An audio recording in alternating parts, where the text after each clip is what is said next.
Football on Off the Ball. With Paddy Power's Save Our Game.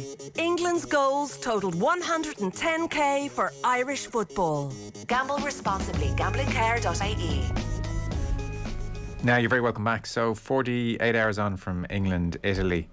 The fallout is focusing very much on the scenes in London, and in particular at Wembley, a feral, out-of-control atmosphere as opposed to one of celebration, seemingly no security in place to keep things in check.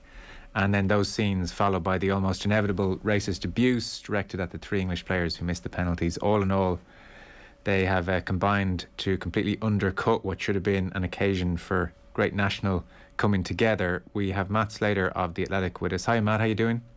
Hi, how are you? Good. Lots to talk about here. I might just kick things off with Gabriele Marcotti, who's going to be on our football show after 9 o'clock. We spoke to Gab just before coming on air. He was at Wembley and he was describing the scenes to us, and he was mentioning some friends of his, a family who had paid a lot of money for their tickets, and they arrived at their designated arrival time because there were staggered entry times given the COVID situation, and they arrived to find four blokes in their seats, and they weren't of a mind to move, and it left the family in a fairly tricky situation. Mentioned it to stewards. The stewards didn't seem to be able to do much, and that situation was mirrored right across the stadium. It seems there's now talk of thousands having got into Wembley. Here is a sense though of Gabriele Marcotti speaking to us just about the situation at large. Have a listen. I really hope there's an inquiry and people are held to account. On a personal level, I don't like the fact that, a Wembley spokesman talks to my ESPN colleagues and issues a statement, around 6:30 and says, oh, there was an incident with fans trying to get in, but, there was no security breach and no ticketless fans are inside the stadium. I'm sorry, man. You're like the Iraqi Minister of Information. You, sir, are a liar. And whether you're willingly lying, whether you're doing it, because that is the bunk information you were given by your bosses, who are too chicken crap to come out and even have the balls to say, we're still investigating what's going on. We want to ascertain the facts first. That's simply unacceptable. I want names. I want people to come out. This country obviously has a history of terrible things happening at stadiums. And I know Wembley's not Hillsborough, but there's no telling what might have happened. As far as the stuff happening on Wembley Way, I watched the videos like you did. I am a bit shocked, but maybe I shouldn't have been, because similar scenes happened before the Denmark game and the Germany game. And, I accept there is a portion of the support that will always behave this way. I didn't think they would do it. I could see them doing it on away trips because I've seen them doing it on away trips. Didn't quite expect that they would do it, in their home where they live. But even then, I got to take it back to the police. I can't deal with the police continually saying about how clever they are and how safe their stadiums are. And we've got this wonderful football intelligence. And look, we stamped out hooliganism or whatever. Because you know what? On the day, you weren't there. And on the day, a lot of people were scared. A lot of bad things happened. A lot of worse things could have happened. And you need to do a full inquiry as well. You're very good at going to people at the Sarah Everard vigil and taking candles off of middle-aged women and threatening to arrest them and carting them away. How about you man up and go and deal with it?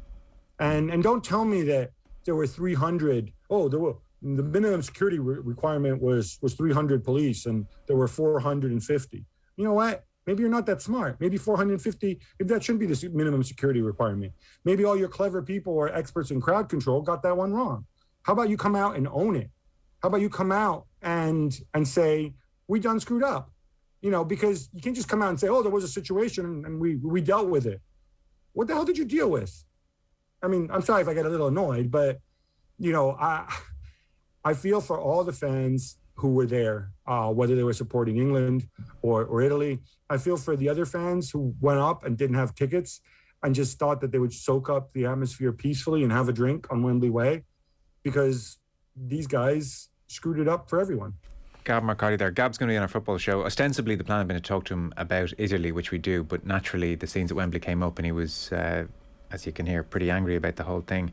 Matt, at this stage, so 48 hours on, two things are apparent. One, this situation could have been so much worse. I hadn't really understood the numbers, that we're talking thousands, it seems like, got into Wembley. And then secondly, the big conversation seems to be who's to blame? Who is to blame? Who let the ball drop in particular here? Well, that's a really good question, that last one. This is the problem, right? It is a multi-agency failure. Policing of crowds, policing of matches at Wembley is complicated because you have the stadium operator, you have the responsibility of the people that own the building, if you like. That's pretty clear where their responsibility begins and ends. You'd think so anyway, wouldn't you? Then you have the public streets. That is clearly the responsibility, most of the time, of the police. It's in Brent Council. So Brent Council, the part of London, clearly has a say. The Greater London Authority clearly has a say, as do various other agencies that you would expect at any major event. So already you've got a few voices there. You've got UEFA. It was UEFA's competition. Okay, they're running the game, if you like. They're selling the tickets, but they're not running the logistics of the stadium. That is the owner. That's Wembley.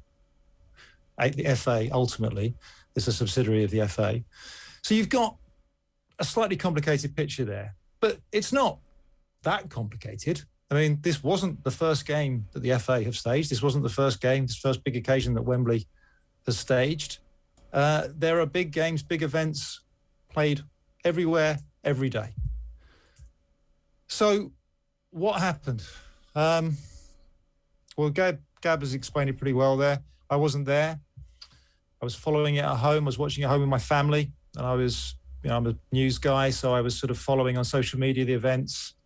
I had friends there, colleagues there. And I spent pretty much all day yesterday on the phone. I must have had 20, 25 conversations more today. Some people that have been around the block, not members of the fun police, people that have been to places, been in scary crowds.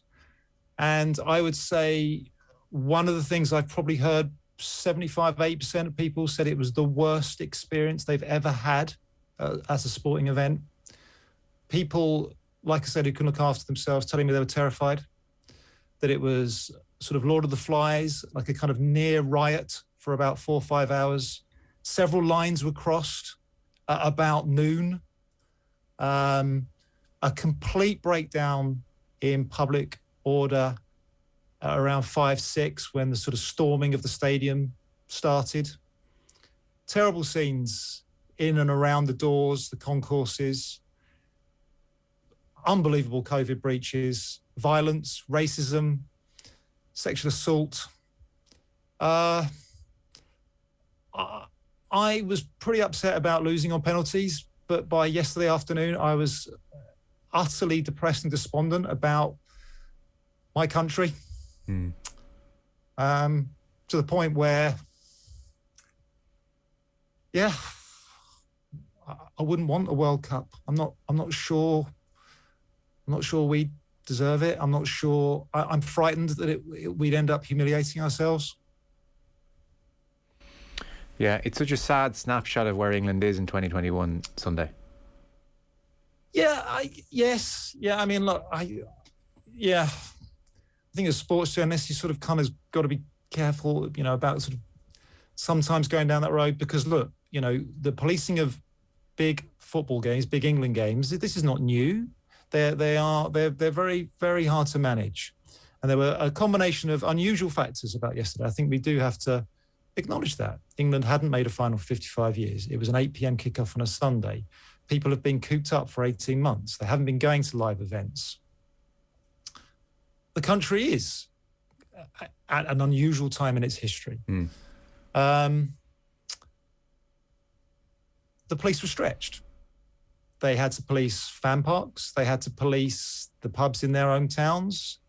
There is a long-running issue between football and the police around the bill.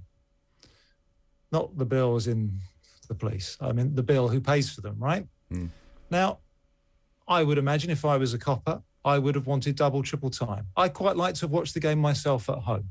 So if I was expected to turn up at Wembley, I would want to be paid for that. Who's going to pay for that bill? So, Gab mentioned the numbers. We still haven't actually had that confirmed. They're refusing to answer my questions about it. And I will have to go down the freedom of information route on that one. We'll see what comes of that. There are at least 2 investigations that have started. So weird number of specific factors, but let's frame it then in history. Wembley and big occasions at Wembley have seen this before. The White Horse final, what was it, 75, 8,000 extra fans there that day back in the 20s. I was actually at the 1986 Cup final, Liverpool-Everton as a young boy. I went to the Milk Cup final as well. I remember lots of people bunking in that day. We know that jibbing has sort of entered the parlance in the last 48 hours. Tailgating was a big issue at the 2011 Champions League final. The new Wembley has a reputation for being a soft touch. That's probably been underreported. Right. That's not something we've discussed enough. Right. Sunday started on Wednesday.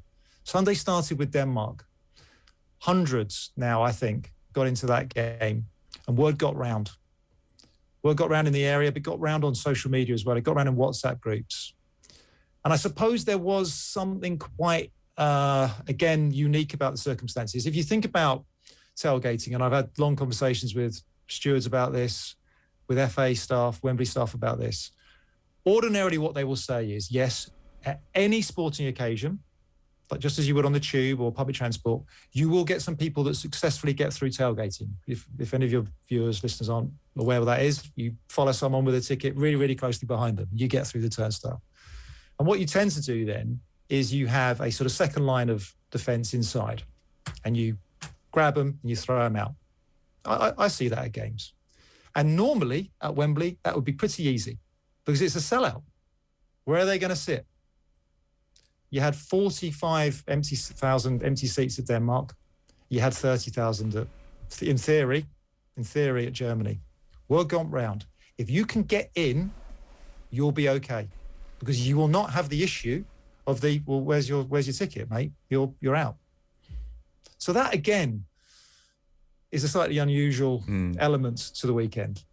So you have all this, and as I'm explaining this to you now, I feel like I'm rationalizing it and putting it in context. And to a degree I am over some elements of it.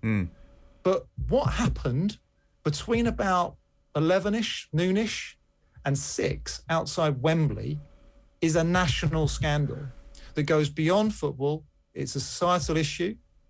A great big mirror was held up to us, and it was very, very ugly. Very ugly, and it was not a minority. That's the standard defence, right, of England behaving poorly abroad. It was awful, and the pictures I'm led to believe. As I said, I've spoken to dozens. I've had messages this afternoon from mates of mine who were there. Awful. They said awful, feral, a riot, and underpinned by. And this is not exceptional to England, by the way, but underpinned by our relationship as human beings with drink and drugs. Yeah. Ultimately. Yeah, like I said, it came up a few times, there's a fine line, okay, in big crowds, kind of stag do type mentality. And I think when football gets it right, it's funny. If you're in it, if you're involved in it, you think you're funny. I'm not a saint, and I don't want to sanitise football. I really don't. But the number of people, and it's sort of 100% actually of the people I've spoken to that said that no, it was different. It was not funny. It was nearly funny, and then there's an edge. I don't like this and that. Why are people throwing balls around and traffic cones at 1 o'clock?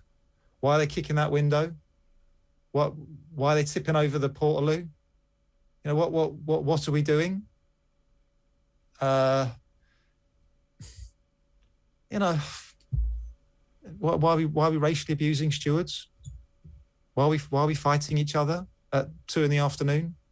Just to know, what's going on. Is this funny? This doesn't seem funny. This seems like just loutery, hooliganism. Yeah.